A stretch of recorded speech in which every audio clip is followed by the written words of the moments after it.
Señor, y esta semana pues el presidente puso a la gente contento, Susana, porque nos ha liberado del tema de las mascarillas y los protocolos que tienen que ver con este tema de mitigar y prevenir y evitar el contagio del COVID. Ciertamente hay muchas personas que han manifestado que estarían continuando ¿verdad?, con los protocolos. Otras ya han abandonado todos estos temas, como dicen por ahí, si de golpe y porrazo, pues ya el COVID desapareció. ¿Cómo tú ves todo diríamos, esta decisión y todos los comentarios que está generando en lo inmediato? Porque sabemos que definitivamente todos estábamos cansados de todas estas medidas, 2 años de medidas, una tras otra, y es saludable, diríamos, la liberación, la imposición. Mira, Basilio, para todos y todas fue una verdadera sorpresa la locución de nuestro presidente en relación a, ¿verdad? Y el tema tocado en relación a la evacuación de estas medidas, todas estas medidas de restricción, 1 año ya con ellas, pues fueron revocadas. Realmente, Basilio, parte de los grupos especializados, una parte no está de acuerdo, como saben nuestros amigos, otra apoya hasta cierto punto algunas de las medidas. Lo cierto es, Basilio, es que el COVID y sus diferentes variantes no han desaparecido. Seguimos con, ¿verdad? Seguimos con el temor del contagio. El presidente anunciaba y decía que todos tenemos que ser corresponsables de preservar y mantener la salud. También se hablaron de la parte de la población con las dosis, la segunda y la tercera dosis, y seguimos con número por debajo, Basilio. Vienen fiestas prontamente, ya la próxima semana tenemos fiestas donde la gente estará en la calle, ¿verdad? Y sin las restricciones, tú sabes lo que puede terminar estas medidas. Esperemos que las personas sean sensatas y continúen cuidándose, Basilio, aún sin las medidas de restricción, que se haga de manera voluntaria, porque tenemos COVID aún, Basilio, tenemos el peligro. ¿Sabe que realmente cuando escuché la locución del presidente, yo pensaba diríamos, en todas las estructuras organizadas, o sea, las empresas, las instituciones que manejan personas, y realmente fíjate que en aquella, por ejemplo, disposición con respecto a la ruta de la tercera dosis, de que había que presentar la tarjeta con la tercera dosis, y en un tiempo muy corto, pues, ¿verdad?, se decide, como tú dices, el abortar todas las medidas y sin valorar si la medida es buena o es mala, pero simplemente yo quisiera que analizáramos desde el punto de vista empresarial. Ese es un elemento, Basilio. El efecto, por ejemplo, tú que eres una especialista en el tema del talento humano, y por ejemplo, yo pensaba justamente cuando escuchaba el discurso que en las empresas que manejan, ¿verdad?, que tienen personal y diríamos, y empresas con cantidad de personas significativas, que bien tú sabes lo difícil que es manejar gente, manejar personas. Entonces, como se ha dejado, diríamos, a responsabilidad de las partes el tema de los protocolos, entonces, ¿qué pasa con este tipo de medidas? Que estas medidas deben de ser socializadas con los sectores que manejan justamente estos grupos de personas. Y no, alguien me decía, bueno, ¿por qué el presidente no tiene que pedir permiso? No, no es pedir permiso, es que comunicar con el tiempo debido cuál es la estrategia y las decisiones, a menos que el presidente en su visión no esté, diríamos, enfocado en dar sorpresas, que ese sería el otro tema, porque si está enfocado en dar sorpresas, pues evidentemente lo que estoy diciendo no tiene sentido. Ahora, ¿qué sucede? Por ejemplo, cuando tú le dices a un grupo empresarial, o sea, a las organizaciones que manejan los grupos empresariales, dice, mire, nosotros la decisión que vamos a adoptar como gobierno es que el lunes de la próxima semana pues vamos a liberar eso. Ustedes vayan entonces evaluando cuáles son los protocolos que de manera individual como empresa ustedes van a establecer para seguir protegiendo, porque como Estado, como gobierno, estoy claro de que el COVID no ha desaparecido. Entonces, eso te permite a ti, yo le decía a unos amigos que los gerentes y los responsables del talento humano, de recursos humanos, del personal de las empresas, esa noche no dormían, entonces evaluando cuáles van a ser los protocolos que iban a lanzar a las 8 de la mañana de las empresas, porque entonces vamos a suponer, imagínate que tú tienes 100 empleados y los 100 empleados se aparecen sin mascarilla y sin nada, y tú no tienes manera de poderle reclamar porque, bueno, ya la disposición es que la liberamos. Ahora tú como empresa debes de generar entonces una serie de comunicaciones internas anunciando que a pesar de que la disposición ha liberado, pero por un tema ¿verdad? de buenas prácticas de la salud institucional en cada organización, vamos a mantener las mascarillas, vamos a mantener cierto distanciamiento. Y es quizá el tema donde debemos nosotros de insistir, porque al final diríamos que estas son medidas que el pueblo la aplaude. Ahora, tú tienes otros segmentos que son conservadores porque tienen un nivel de conciencia distinto. Mira, Basilio, tú has tocado en tu análisis puntos muy, pero muy importantes. Recuerda que, según lo establece nuestro Código de Trabajo, el empleador es corresponsable de la salud de sus empleados y tiene que garantizar un ambiente saludable, un ambiente de trabajo saludable que cumpla con las condiciones mínimas. En ese sentido, independientemente de estas medidas anunciadas por el Ejecutivo, como empleador, tú tienes que garantizar la salubridad. O sea, en este caso, ¿cuáles son las medidas que tú vas a utilizar con tus empleados? Que es la que estamos utilizando en la empresa para donde laboro. Continuamos con la misma medida. Por lo que decía ahorita, es que el COVID no ha desaparecido. El presidente liberó el uso obligatorio, ¿verdad?, de estos famosos tapabocas, pero no ha dicho que no hay COVID. Aquí seguimos implementando las mismas medidas de distanciamiento y de uso de tapabocas, higienización de las manos y todo lo demás, porque es mi empresa y como lo establece, repito, el Código de Trabajo, si yo soy responsable por garantizar la salubridad de mis empleados, de mis asociados, pues yo voy a seguir utilizando mis mismas medidas. Claro, continúa el riesgo fuera, porque Basilio, por lo que tú decías ahorita, están con las medidas de prevención, pero se van utilizan transporte público, están en grupos donde nadie más lo tiene. Ahora, dentro de la empresa, yo soy corresponsable de garantizar condiciones de salubridad.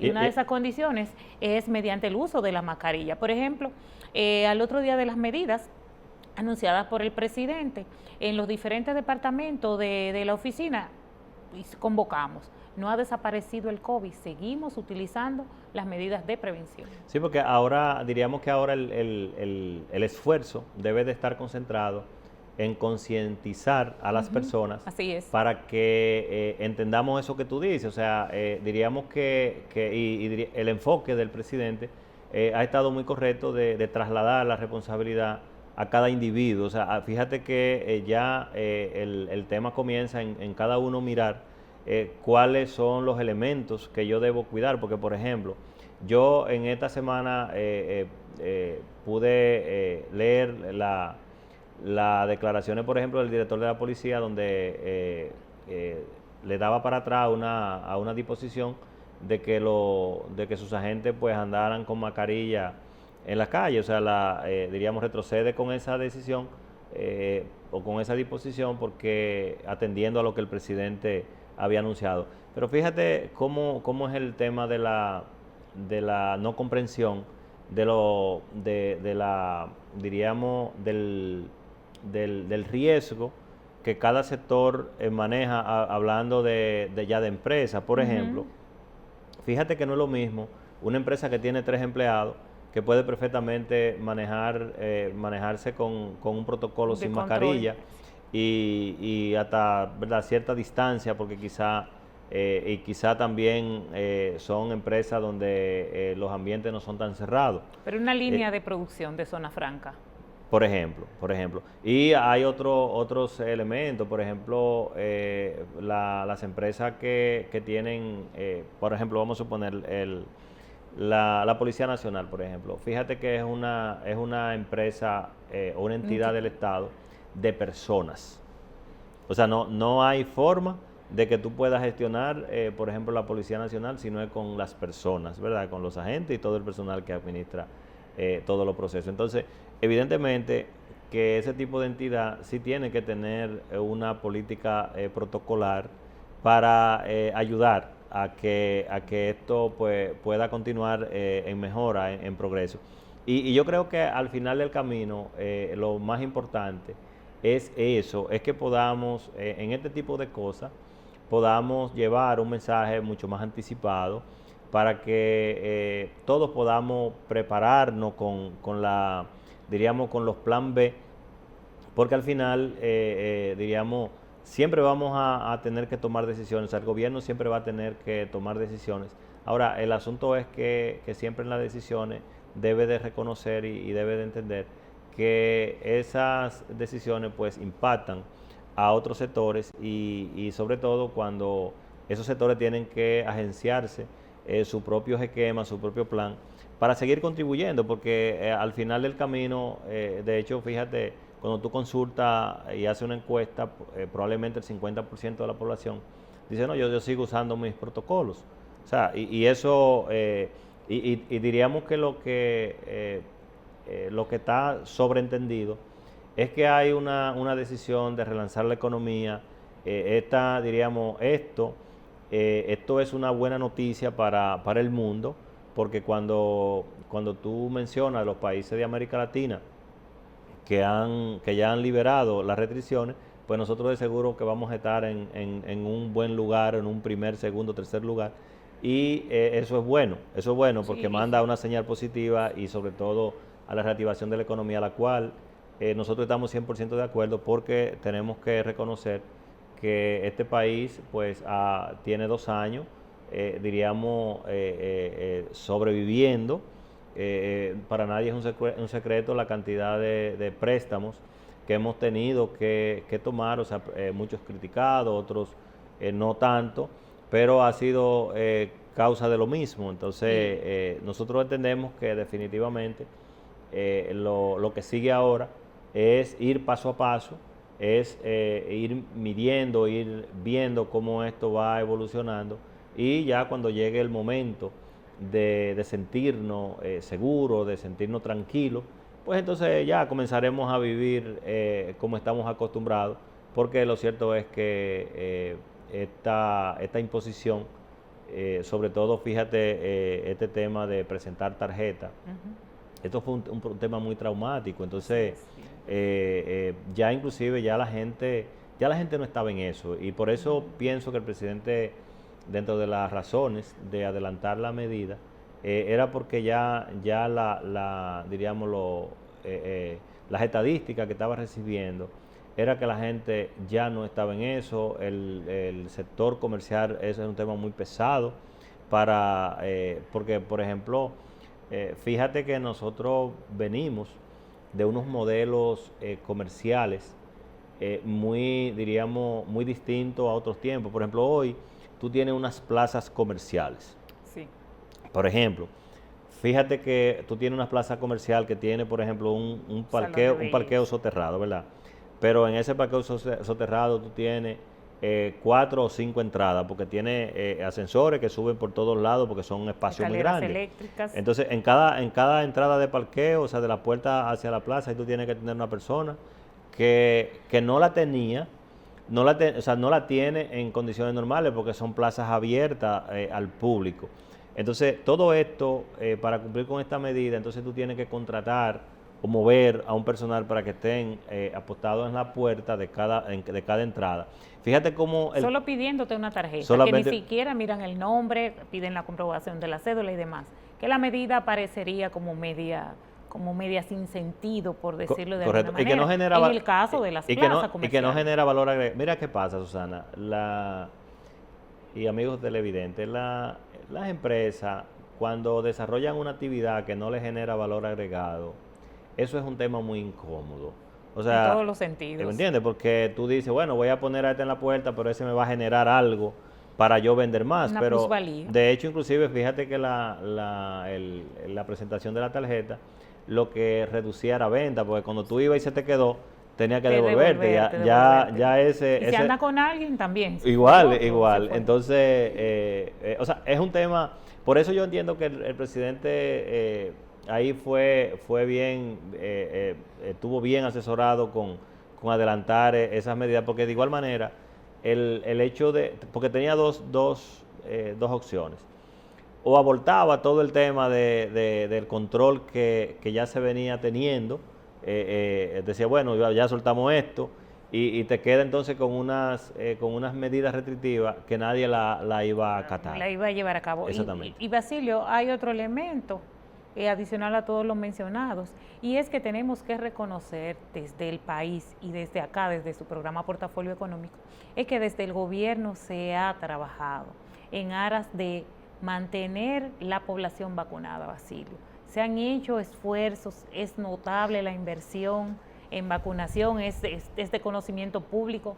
Los centros de vacunación están diseminados de manera cercana en todos los puntos y la gente no acude a vacunarse, Basilio.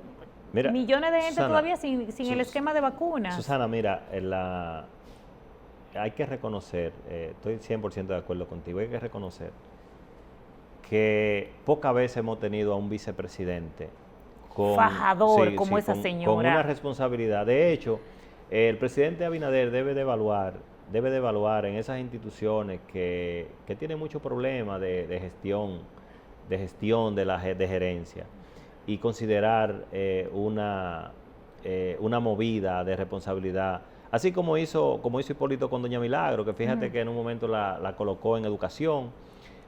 O sea, a resolver, a gerenciar instituciones que así lo requieren. Correcto, porque la vicepresidenta, esta señora Raquel Peña, es un gerente. O sea, Basilio, tenemos que reconocer de dónde viene nuestra vicepresidenta. Nuestra vicepresidenta viene de una de las mejores instituciones educativas privadas del país.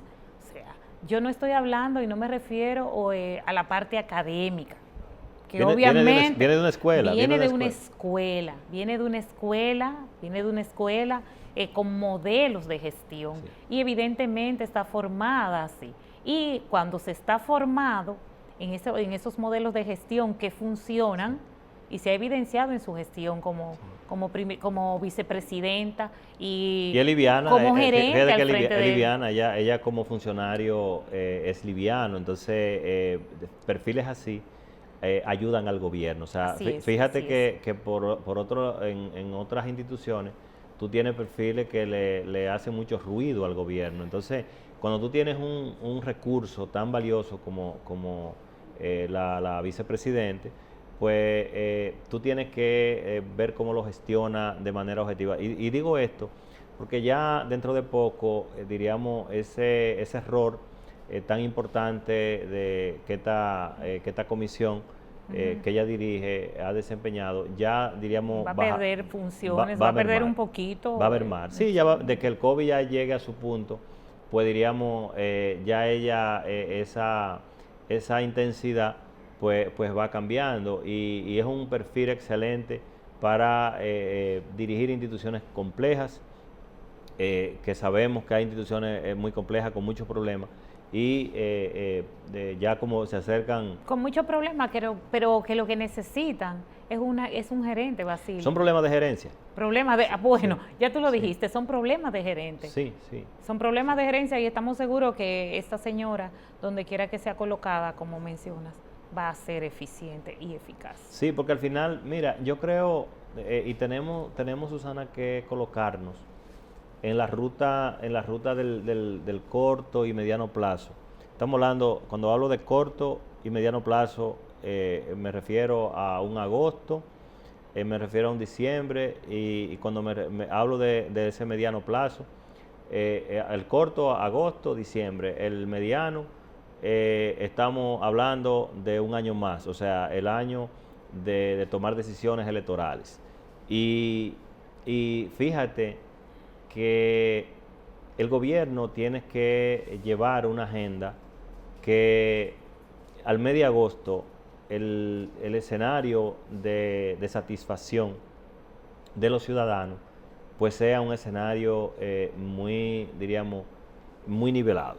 Muy nivelado, no es que vamos a tener una panacea, pero que las ansiedades que la población está sintiendo por estos temas de la inflación, por estos temas de estas variables que se han manejado en los últimos meses con el tema del combustible, los precios de todos los artículos, porque antes uno decía, bueno, los precios de la canasta básica, no podemos hablar de canasta básica, es todo. Entonces, ¿qué pasa? Si el gobierno deja pasar ese tramo de agosto en adelante, pues el camino se le vuelve muy complicado, porque es que ya todo el mundo está en campaña. Fíjate que ya, por ejemplo, uno de los principales partidos de oposición, o el principal de oposición, pues ya comenzó a armar su plan de ir señalando quiénes van a ser sus precandidatos. Uh-huh. Entonces ya eso comienza a generar cierto desequilibrio en el ambiente político, en el ambiente social, por una razón. Fíjate y todo esto se evidencia en la economía, obviamente. Pero claro. Y de hecho, mira, Susana, ahí hay un tema que debemos puntualizarlo. Fíjate que, por ejemplo, el PLD inicia con una agenda. Uh-huh.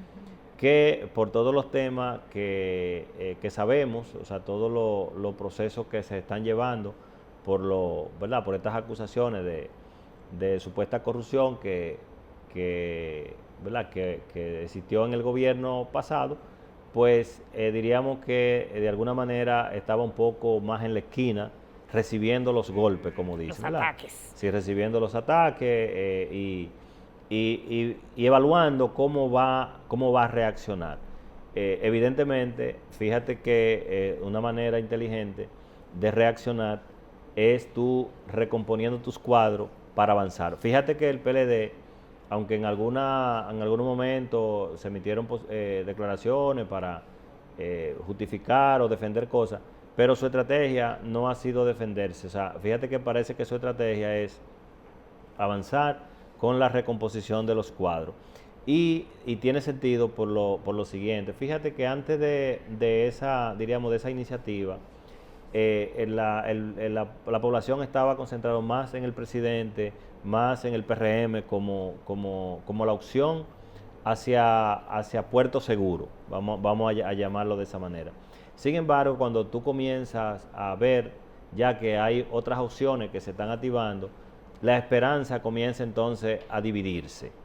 O sea, y se divide por un tema natural. Por ejemplo, cuando las personas están recibiendo, diríamos, una corrida de aumento de los precios, pues entonces comienza a haber,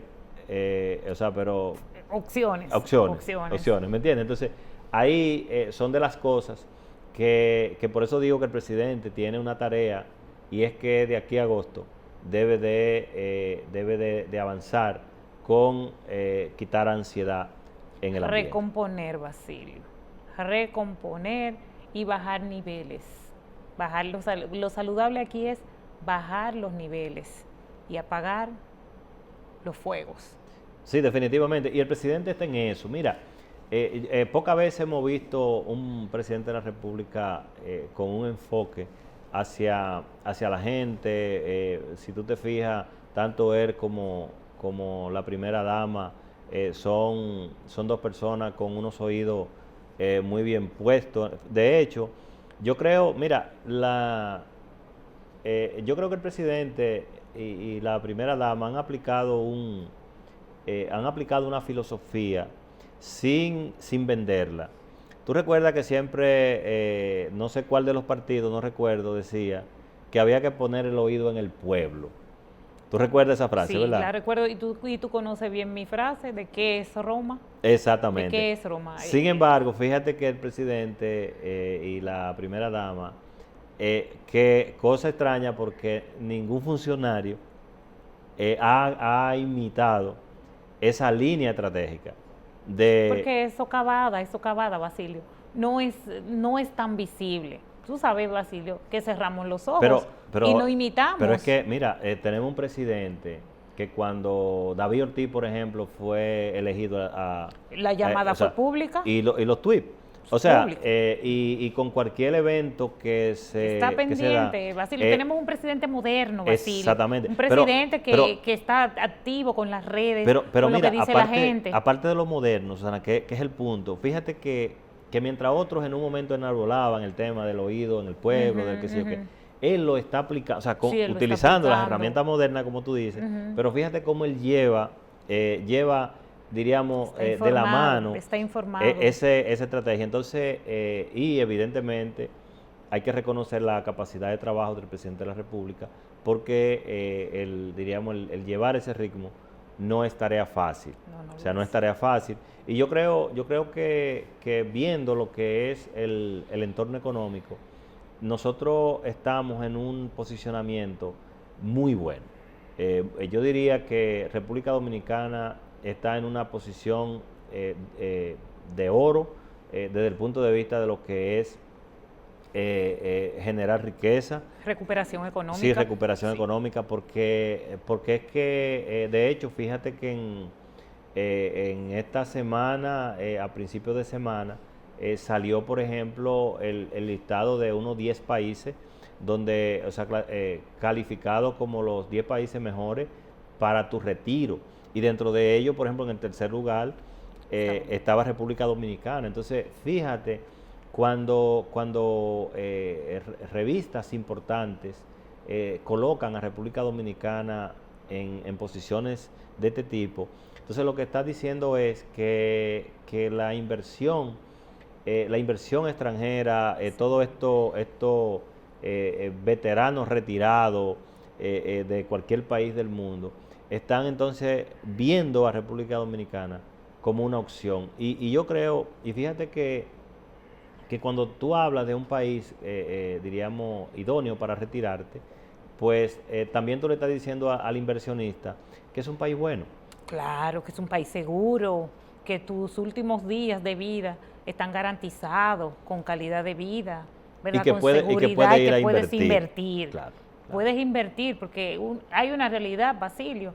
Esos empleados retirados, esos ejecutivos retirados que deciden hacer su inversión en países como el nuestro, atraen la familia, atraen amigos, atraen otros y nos ven, Basilio, como tú dirías, nos ven otros destinos. Es muy saludable, muy saludable. Así es, así es. Mis amigos, nos vamos arriba y regresamos con otro segmento del programa.